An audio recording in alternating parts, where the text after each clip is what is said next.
We moved to New Zealand about 8 years ago, July of 2008. Prior to that, I had lived in South Africa for the 17 years of my life up until that point. The crime and corruption was getting pretty bad. The block of flats we lived in had several people tied up for a few days while their entire house was cleaned out. Several of my friends got held up, some at knife point, some at gunpoint, at which point my parents decided it was probably for the best for us to pack up and leave. Being in New Zealand, this has been the most stable I've found in my entire life. My son has been in this country with me since, he's been with me all his life, but he's been with me in this country since he was 17. There's no way that he has anything to go back to except a squatter camp, if he is lucky enough to make it from the airport to the squatter camp.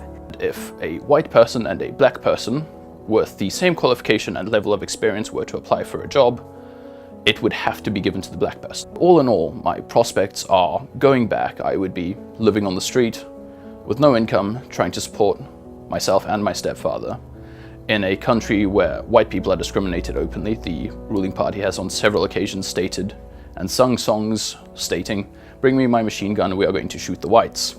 I would basically be living on the street. I would also be trying to look after my stepdad, who can't look after himself completely due to his memory issues and his epilepsy.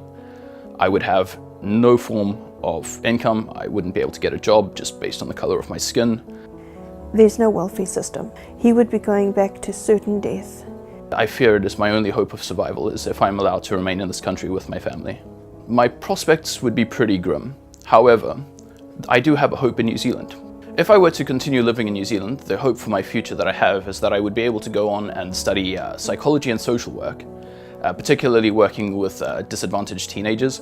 Having gone through a lot of upheaval during my formative years as a teenager, a lot of instability and such, I feel I would be in a position to be able to help relate and help young people through this.